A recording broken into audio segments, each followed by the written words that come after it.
Hello everyone, आप सभी का स्वागत है आपके हमारे चैनल स्टडी वाया पर। दोस्तों, इस वीडियो में हम लेकर आए हैं, जैसा कि आप ट्रिपल सी एग्ज़ाम के लिए तैयारी कर रहे हैं तो ये वीडियो आपके लिए काफ़ी महत्वपूर्ण है। इस वीडियो में हमने काफ़ी इंपॉर्टेंट क्वेश्चन तैयार किए हैं। चलिए दोस्तों, किस प्रकार से दिए गए हैं। और दोस्तों, यह पार्ट 2 है। इससे पहले भी हम पार्ट 1 ला चुके हैं, जो आप वीडियो के आई बटन पर क्लिक करके या फिर डिस्क्रिप्शन बॉक्स में जाके देख सकते हैं। क्वेश्चन नंबर 1, IBM यानी कि इंटरनेशनल बिजनेस मशीन्स की स्थापना कब हुई थी। दोस्तों, यहाँ पे बताना जो IBM कंपनी है उसकी स्थापना कब हुई थी।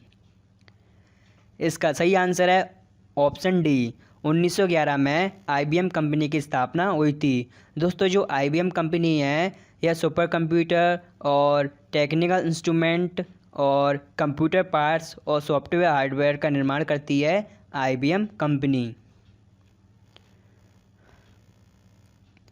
अगला क्वेश्चन देख लेते हैं। लिब्रे ऑफिस कैल्क स्प्रेडशीट में किसी सेल की श्रेणी में मानों को गुणा करने के लिए किस फंक्शन का उपयोग किया जाता है। यानी कि जो मानों के मान होती हैं उनका गुणा करने के लिए हम स्प्रेडशीट में किस फंक्शन का उपयोग कर सकते हैं। तो बताइए इसका सही उत्तर क्या होगा।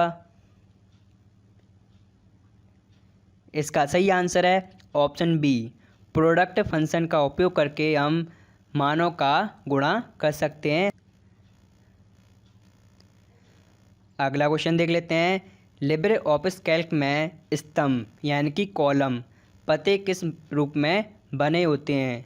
यानी कि जो लिब्रे ऑफिस कैल्क होता है उसमें कॉलम दिए जाते हैं, वह किस प्रकार से व्यक्त किए जाते हैं। तो बताइए इसका सही उत्तर क्या होगा।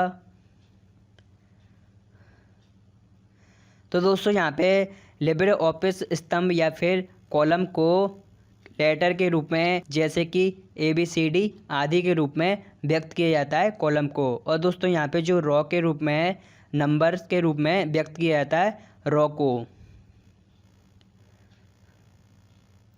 अगला क्वेश्चन देख लेते हैं। लिब्रे ऑफिस में पावर पॉइंट की तरह उपयुक्त .odp किसका फाइल एक्सटेंशन नेम है। तो दोस्तों, यहाँ पे बताना है लिब्रे ऑफिस के अंदर .odp यानी कि ओपन डॉक्यूमेंट प्रेजेंटेशन की तरह एक्सटेंशन के रूप में उपयोग किया जाता है .odp का। तो बताइए इसका सही आंसर क्या होगा। दोस्तों, इसका आंसर होगा option B, LibreOffice Impress को .odp की तरह उपयोग किया जाता है फाइल एक्सटेंशन के रूप में। अगला क्वेश्चन देख लेते हैं।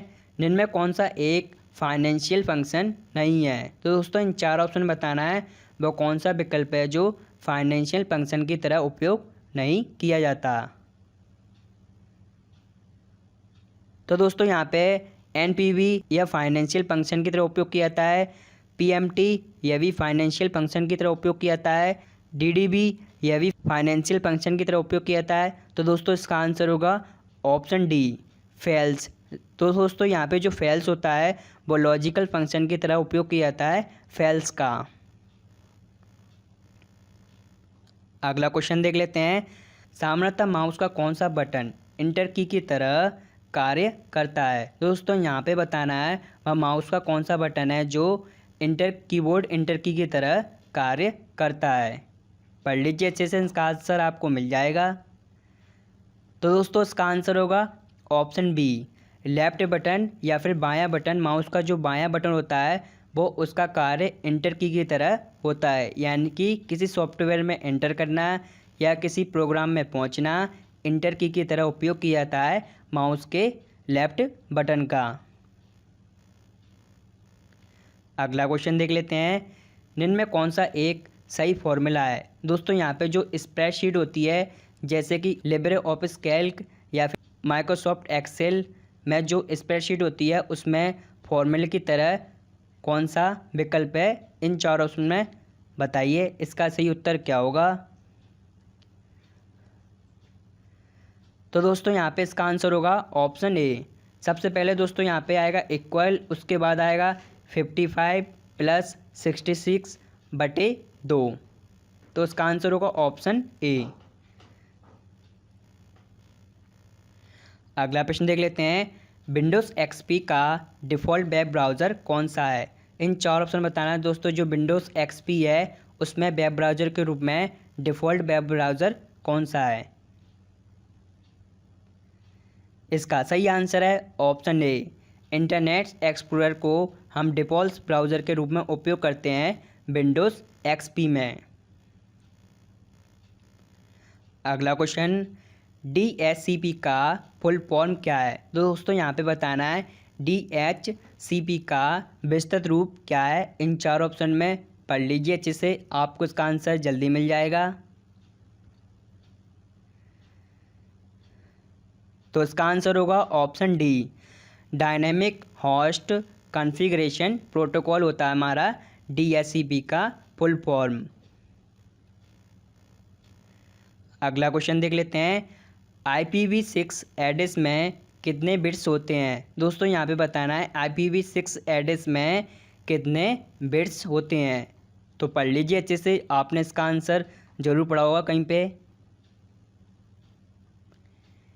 तो दोस्तों यहाँ पे IPv6 में 128 बिट्स होते हैं। तो इसका आंसर होगा ऑप्शन ए। और दोस्तों यहाँ पे IPv4 एड्रेस में कितने बिट होते हैं। तो दोस्तों यहाँ पे 32 बिट होते हैं IPv4 एड्रेस में।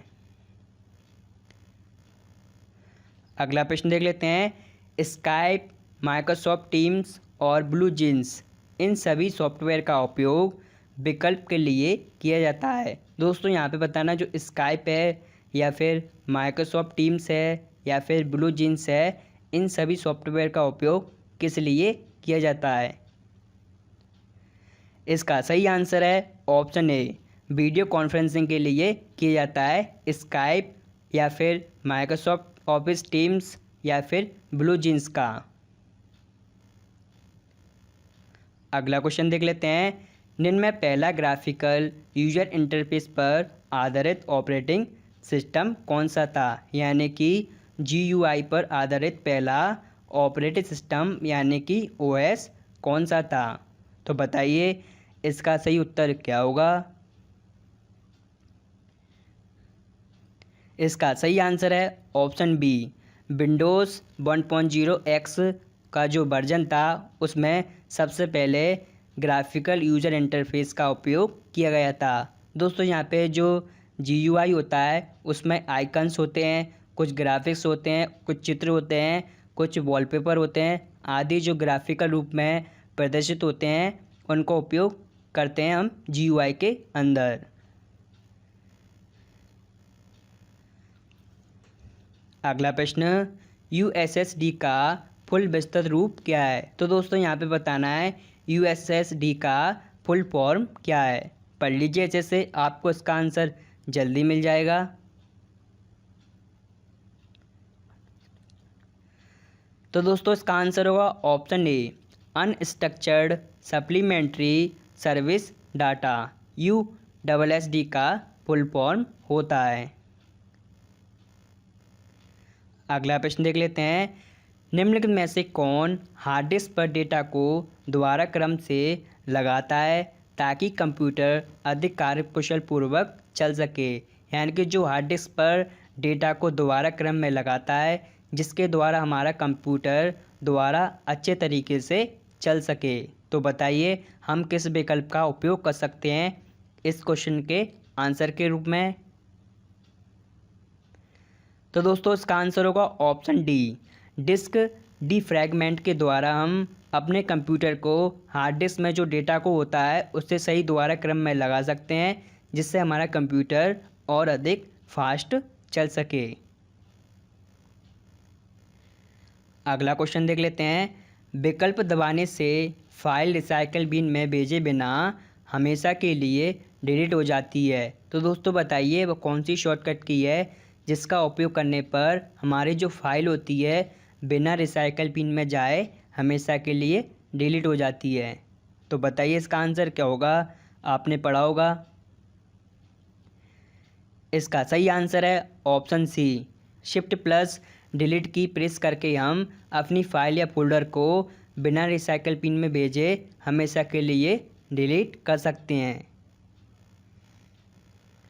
अगला क्वेश्चन, भीम पेमेंट ऐप कितनी भाषाओं में चालित है? दोस्तों यहाँ पे बताइए, यूपीआई ऐप है भीम पेमेंट ऐप, उसमें हम कितनी भाषाओं का उपयोग कर सकते हैं?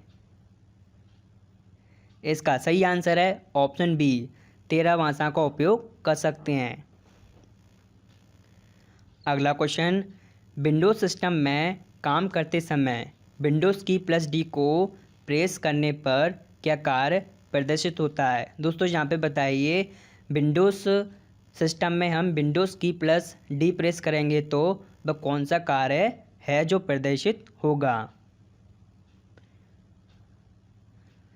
तो दोस्तों इसका आंसर होगा ऑप्शन सी, विंडोज़ डेस्कटॉप पर पहुंचना। विंडोज़ की +D को प्रेस करने पर हम विंडोज़ डेस्कटॉप पर पहुंच सकते हैं। दोस्तों यहाँ पे जो विंडोज़ डेस्कटॉप पर पहुंचने के लिए हम विंडोज़ की +D का उपयोग करते हैं, यानी कि हमारे कंप्यूटर में जितने भी सॉफ्टवेयर खुले होते हैं हम डायरेक्ट विंडो पर पहुँच सकते हैं, यहाँ पे यानी कि डेस्कटॉप पर पहुँच सकते हैं।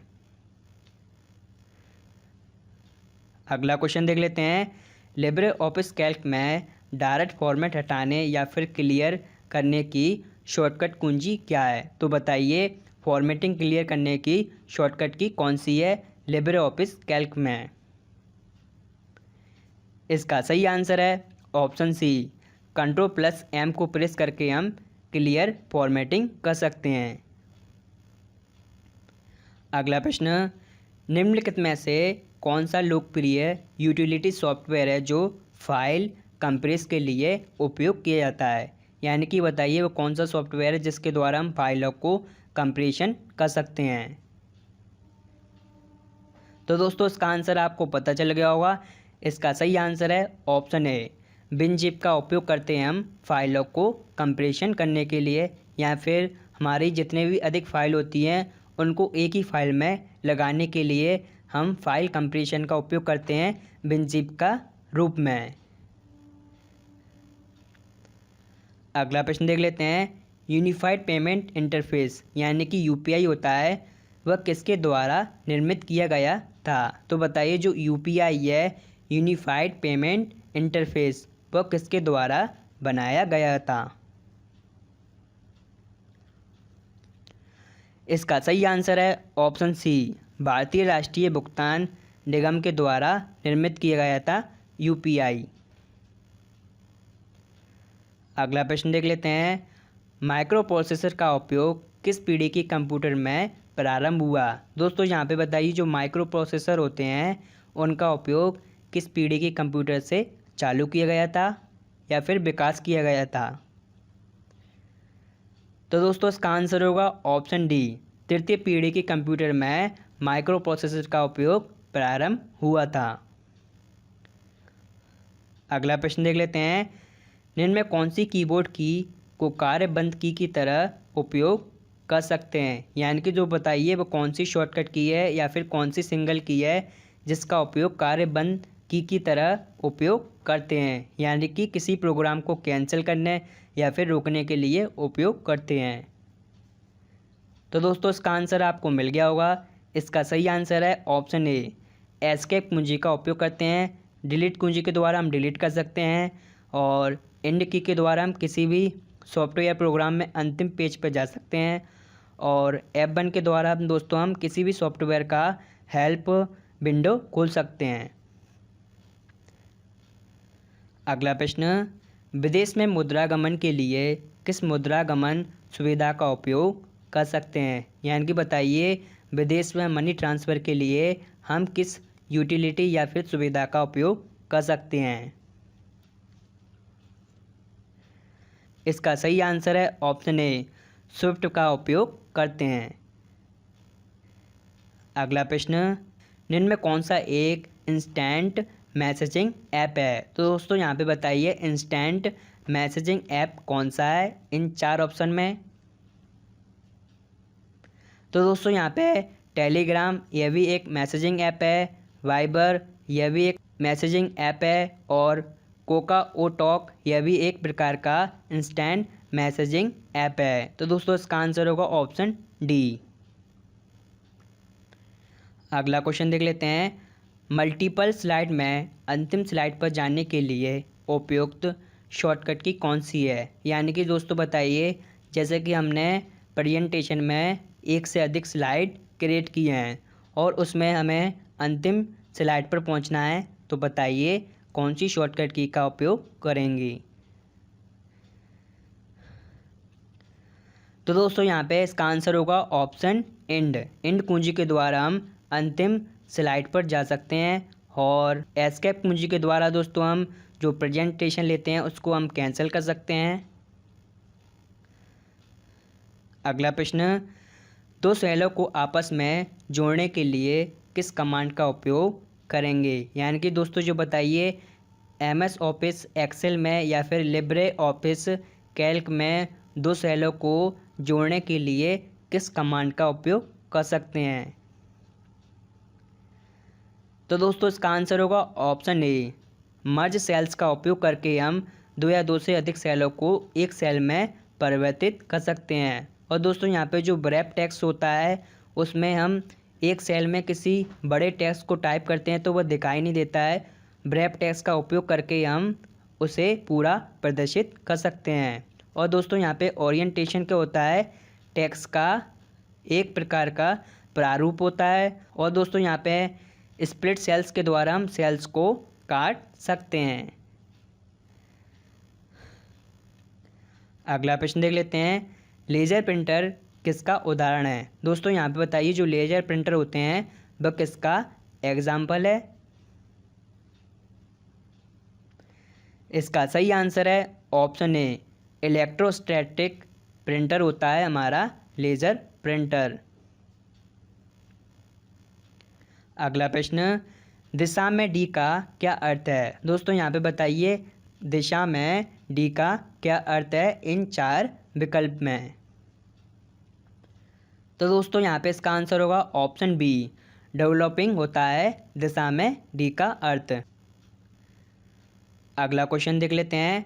कैश मेमोरी मेमोरी अंतरण संबंध दर को बढ़ाती है तथा इस प्रकार प्रोसेसर को गति को उत्पादित करता है। यानी कि प्रोसेसर की गति को फास्ट करता है कैश मेमोरी। तो बताइए यह कथन हमारा सत्य है या फिर असत्य है।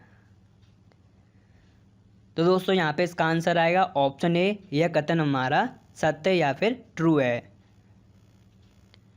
अगला क्वेश्चन देख लेते हैं। भारतीय स्टेट बैंक के बाद निम्नलिखित में से किस बैंक में सबसे अधिक कार्यालय हैं। तो बताइए जो भारतीय स्टेट बैंक के बाद वह कौन सा बैंक है जिसमें सबसे अधिक कार्यालय हैं। बताइए, काफ़ी आसान है इस प्रश्न का उत्तर। इसका सही आंसर है option B. Punjab National Bank में सबसे अधिक कार्यालय हैं स्टेट बैंक के बाद। अगला क्वेश्चन देख लेते हैं।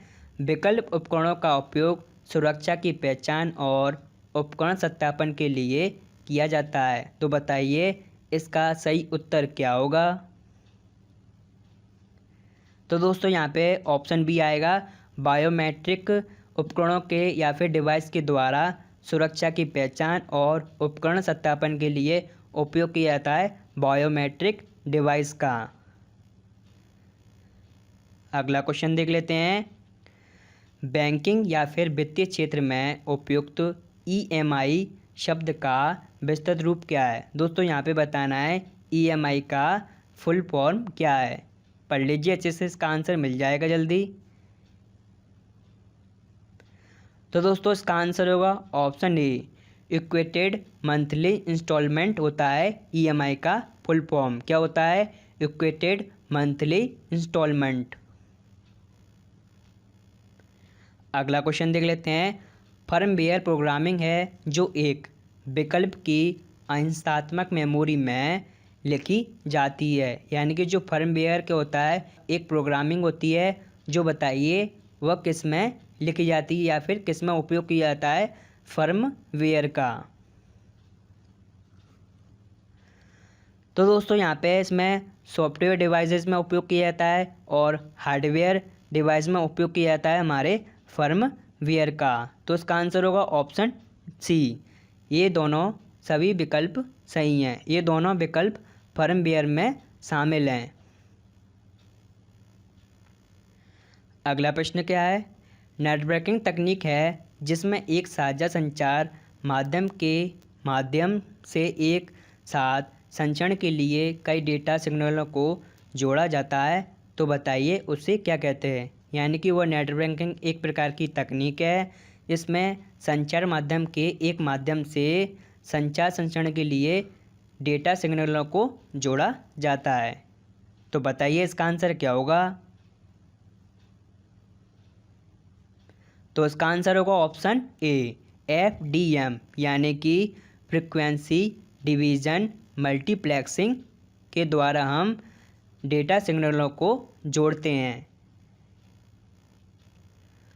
अगला क्वेश्चन देख लेते हैं। कंप्यूटर की गति को गीगाबाइट में मापा जाता है, तो दोस्तों बताइए यह हमारा सेंटेंस सत्य या फिर असत्य है। जो कंप्यूटर की गति होती है, स्पीड होती है, उसे गीगाबाइट में मापा जाता है। तो बताइए इसका सही आंसर क्या होगा।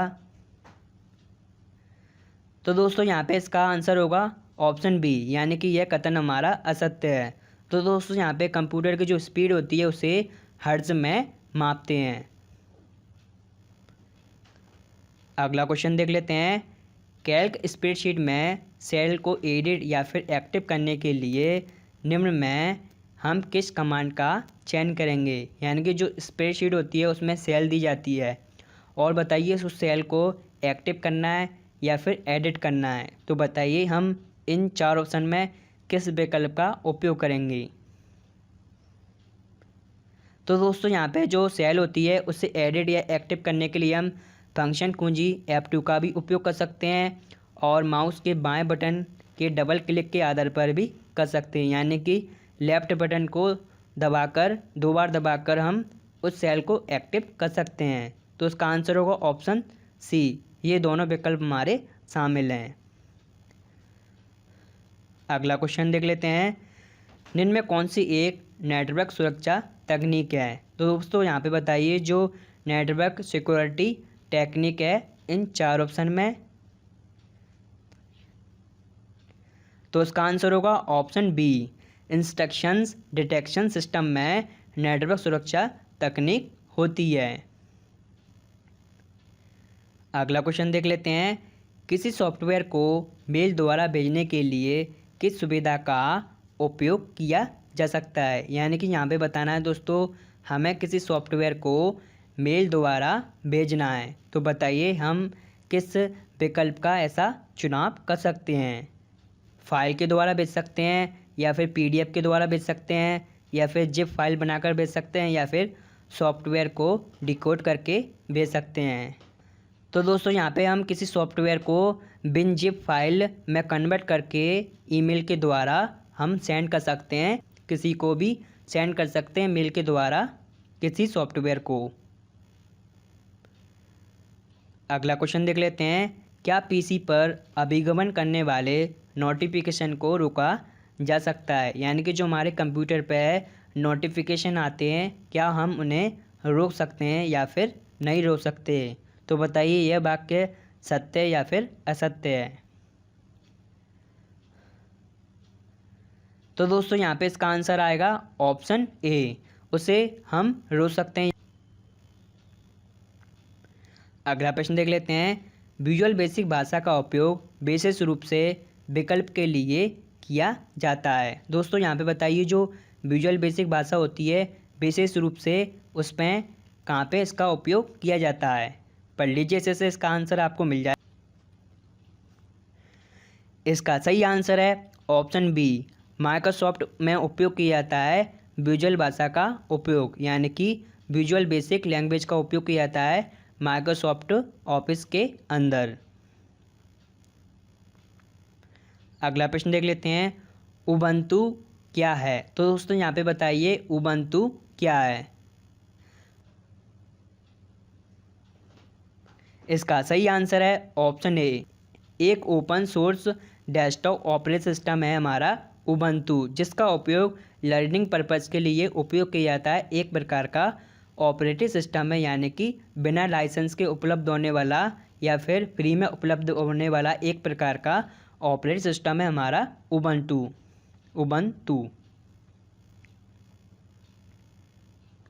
अगला प्रश्न, लिब्रे कैल्क स्प्रेडशीट में बराबर मोड ब्रैकेट -3, 2 ब्रैकेट क्लोज का मान क्या होगा? तो बताइए इसका मान क्या होगा?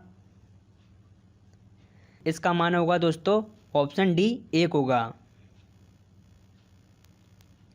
अगला प्रश्न, प्रत्येक बिटकॉइन मूल रूप से एक कंप्यूटर फाइल है जिसे स्मार्टफोन या कंप्यूटर पर विकल्प ऐप में संग्रहित किया जाता है। दोस्तों यहाँ पे बताइए जो बिटकॉइन होते हैं उसे किस रूप में सेव कर सकते हैं, यानी कि संरचित किया जाता है बिटकॉइन का उपयोग। इसका सही आंसर है ऑप्शन सी, डिजिटल वॉलेट के रूप में संग्रहित किया जाता है बिटकॉइन को। अगला प्रश्न देख लेते हैं, मोबाइल नेटवर्क 3G और 4G किस नेटवर्क पर आधारित हैं? दोस्तों यहाँ पे बताना है जो मोबाइल नेटवर्क 3G और 4G होते हैं वो किस नेटवर्क पर आधारित होते हैं। इसका सही आंसर है ऑप्शन बी, वो होते हैं दोस्तों WAN पर आधारित होते हैं, यानी कि वाइड एरिया नेटवर्क पर। अगला क्वेश्चन देख लेते हैं, OTP यानी कि वन टाइम पासवर्ड, OTP का फुल फॉर्म क्या है दोस्तों? वन टाइम पासवर्ड का उपयोग कितनी बार किया जा सकता है, यानी कि OTP का उपयोग हम एक बार में कितनी बार उपयोग कर सकते हैं। तो दोस्तों यहाँ पे वन टाइम पासवर्ड से आपको पता चल रहा होगा इसका उपयोग केवल हम एक बार कर सकते हैं, तो इसका आंसर होगा ऑप्शन ए। अगला क्वेश्चन देख लेते हैं, आधार को आधिकारिक रूप से के द्वारा डाउनलोड किया जा सकता है। दोस्तों यहाँ पे बताना है आधार कार्ड को आधिकारिक रूप से के द्वारा डाउनलोड किया जाता है, तो बताइए किसके द्वारा डाउनलोड किया जा सकता है, आधिकारिक या फिर ऑफिशियल रूप से। इसका सही आंसर है ऑप्शन सी, UDI के द्वारा दोस्तों इसे डाउनलोड किया जा सकता है। अगला प्रश्न देख लेते हैं, VPN का विस्तृत रूप क्या है? दोस्तों यहाँ पे बताना है VPN का फुल फॉर्म क्या है। इसका सही आंसर है option A, virtual private network होता है VPN का फुल फॉर्म। अगला प्रश्न, आपके सिस्टम को बूट करने के बारे में निर्देश इससे संग्रहित किए जाते हैं, तो बताइए आपके जो कंप्यूटर को बूट करने के लिए जो इंस्ट्रक्शन होते हैं उनका संग्रहित किसे या फिर किसके द्वारा किए जाते हैं। तो दोस्तों यहाँ पे बायोस के द्वारा संग्रहित किए जाते हैं हमारे निर्देश या फिर इंस्ट्रक्शन। अगला प्रश्न, लिब्रे ऑफिस इम्प्रेस में न्यूनतम जूम साइज़ कितना होता है? दोस्तों यहाँ पे बताइए जो लिब्रे ऑफिस इम्प्रेस है उसमें न्यूनतम यानी कि कम से कम जूम का साइज़ कितना होता है। बताइए इसका सही आंसर क्या होगा, आपने इसका यूज़ किया होगा। इसका सही आंसर है ऑप्शन बी, 5% होता है लिब्रे ऑफिस का न्यूनतम जूम साइज़।